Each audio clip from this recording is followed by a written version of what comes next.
So you want her to trust you, and you want her openness. You want her to feel safe enough to offer her heart to you. But have you considered this? She can't actually trust you if you don't even trust yourself. And trust, it doesn't start with words simply. It doesn't start with promises. It doesn't start with your best intentions forward. Trust starts with emotional presence on a consistent basis. The problem with numbness is this though.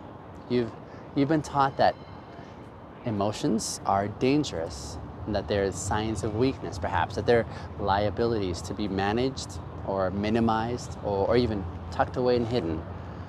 And so you result in numbing yourself. You push down the feelings, you compartmentalize, you perform strength, always presenting control and always being unshakable, like always fine. Here's the problem though. Numbness doesn't just cut you off from your pain, it actually cuts you off as well from connection. See, when you numb yourself, you don't just protect yourself from discomfort, but you also insulate yourself from intimacy.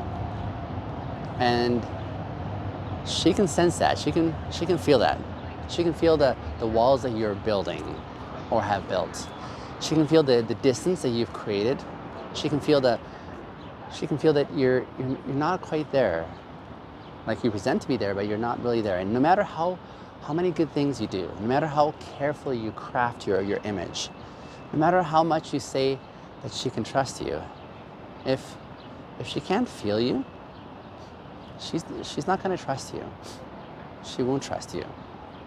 So here's why I would say emotional presence matters though. See, trust is not built on perfection. Trust is built on presence.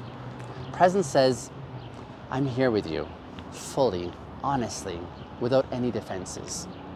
Presence even goes further to say, I'm not hiding behind performance. I'm not managing my image. I'm not numbing my feelings. So presence is the thing that creates safety. Not by being flawless, but by being real. Because if you can't be real with yourself, you can't be real with her then. And if you can't be real with her, well then you can't really build trust. And I mean, you can build admiration, you can build attraction, yes, you can have this perfectly curated relationship, but you're not going to have intimacy. And without intimacy, trust just withers. See, trust though starts on the inside. And you can't outsource trust. You can't demand it from her if you haven't first cultivated it with yourself.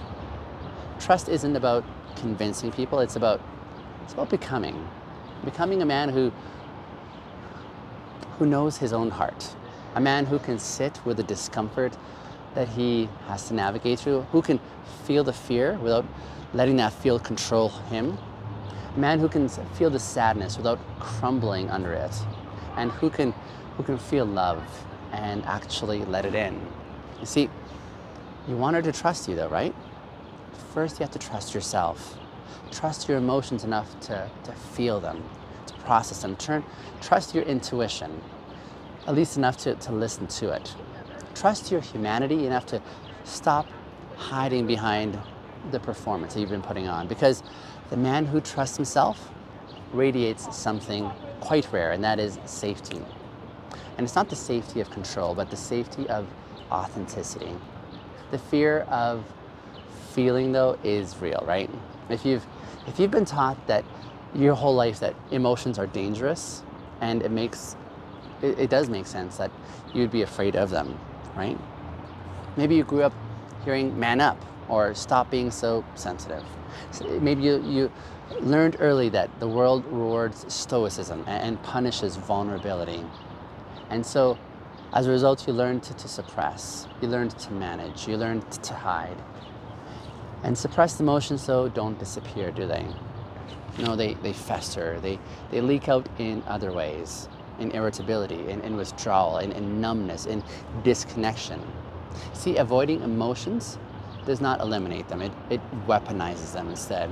And worse, it robs you of the very thing that you're seeking, and that's real connection. Because emotions are the language of intimacy. They are the bridge between you and the people that you love.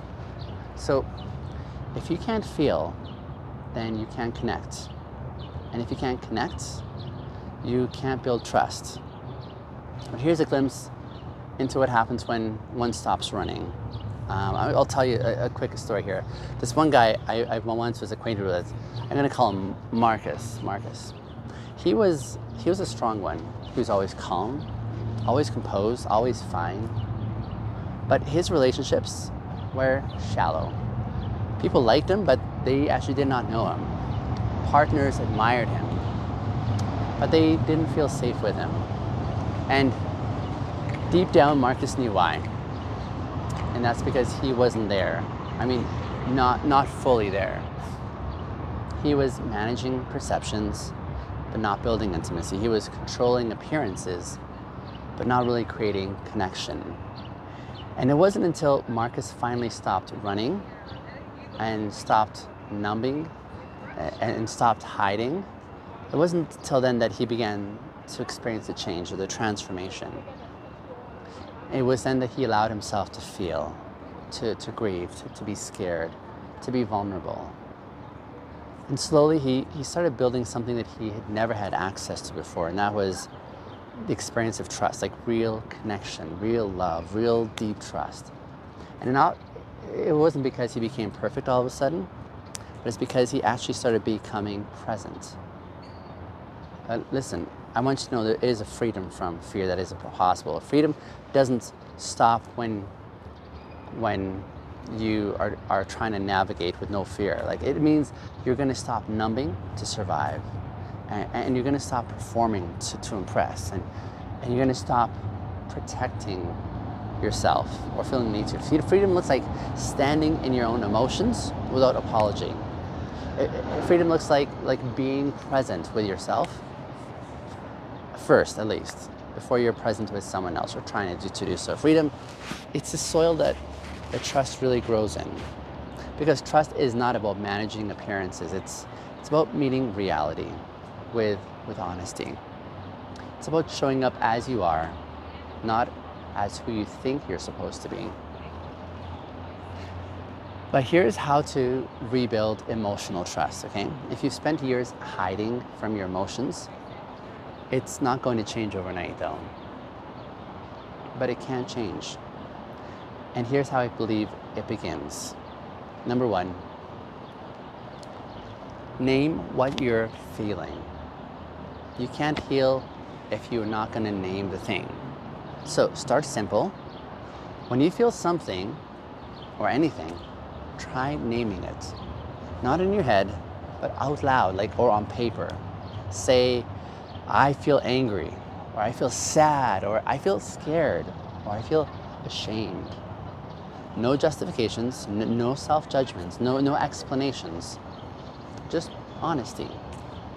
Because naming your emotions, it gives power over them. Not control over them, but power. And so that's number one. Number two, sit with that. Don't rush to fix it. Don't distract yourself. Don't numb, but just sit. Feel the anger. Feel the fear. Feel the sadness. Let these emotions move through you. Emotions are messengers. They're not threats. They're trying to tell you something. So when they do, listen. Because the man who can sit with his emotions, especially without running from them, he becomes the man that others can trust with their emotions. Okay? Number three, practice sharing. Okay? Start small. Tell a trusted friend how you're feeling, and be honest with that person about what's really going on the inside of you. Not the polished version, and not the safe version, but the real one. The real version that is actually going on under the radar. Say something like, I'm feeling overwhelmed today. Or, I'm scared that I'm not enough. Or, I'm sad and I don't even know why I'm sad. See, Sharing your emotional reality builds trust with others, not just with others though, but also with yourself. Because every time that you're honest about what's actually happening inside of you, you're reinforcing the belief that you're strong. You're strong enough to handle this and to sit with it. Fourthly, normalize the messiness. Emotions aren't neat. They aren't logical oftentimes. They aren't controllable. They're definitely messy. They're human. And that's okay. The goal is not to feel better. It's to feel honestly. The goal is not to perform emotional intelligence. It's more so to live emotional integrity, to be real and not impressive, right? Because connection, it doesn't come from being impressive. It comes from being present. But let me get back to that safety that she's looking for, okay? See, when she trusts you, it's not because you're perfect. It's because you're being present. And it's not because you have all the right answers, but it's because you're not hiding the real questions anymore. It's not because you're fearless, but it's because you're actually willing to feel your fear and to stay anyway. The safety that she's looking for isn't found in your armor, it's found in your openness. And she can only trust you to hold her heart if you can first hold your own heart. So here's my invitation. Trust starts with not her, but you. You can't build a house on a cracked foundation, and you cannot build a trust in a relationship that's built on emotional numbness. You want her to trust you? Show her a man who actually trusts himself. Show her a man who isn't afraid to feel. A man who doesn't run from sadness and who doesn't hide from fear. Who doesn't numb himself out of habit or shame. Show her a man who can sit in discomfort without abandoning himself. Because that man will not abandon her when things get real. So trust, it does not start in your words. It does start in your presence, in your willingness to be seen, not just in your strength, but also in your softness. See, she's not looking for a man who never feels, especially fear. She's looking for one who is not ruled by fear. And she's not looking for a man who's always fine. She's looking for a man who's honest. And freedom from fear, it starts here. Freedom from fear is not about becoming invincible. It's about becoming intimate, first with yourself and then with others. It's about standing face to face with your own emotions and saying, I can feel this and I'm still strong. I can hurt and I can still be whole. I can be vulnerable and I can still be powerful. Freedom starts when you stop hiding. And freedom grows when you stop performing. And freedom lasts when you stop numbing. Because only a free man can build free relationships. Only a man that is at peace with his own emotions can actually offer peace to someone else. It's only a man who trusts himself that can create a relationship that is built on trust. And that life, that connection, that love, that starts the moment that you choose to stop running from yourself. So my dear listener, let me throw it back to you. It's your turn now. You want her trust, and you want real connection with her. You want deep intimacy that doesn't collapse under the pressure, right? But it starts with you. It starts with learning to trust yourself, learning to trust your emotions, your humanity, your heart. So I want to hear from you. Have you ever struggled to trust your own emotions? Have you ever caught yourself hiding or numbing only to realize that it was costing you the connection that you craved? What did it take for you to stop this cycle, this process? Drop your story, if you would, in the comments. I would love to read them. Because your honesty might be the very permission that someone else who's also reading may need to stop their hiding and their numbing and their fear, and maybe start finally living free. Thank you for listening and participating in these challenging ideas. I'd love to connect with you. So drop me your story and I'll follow up.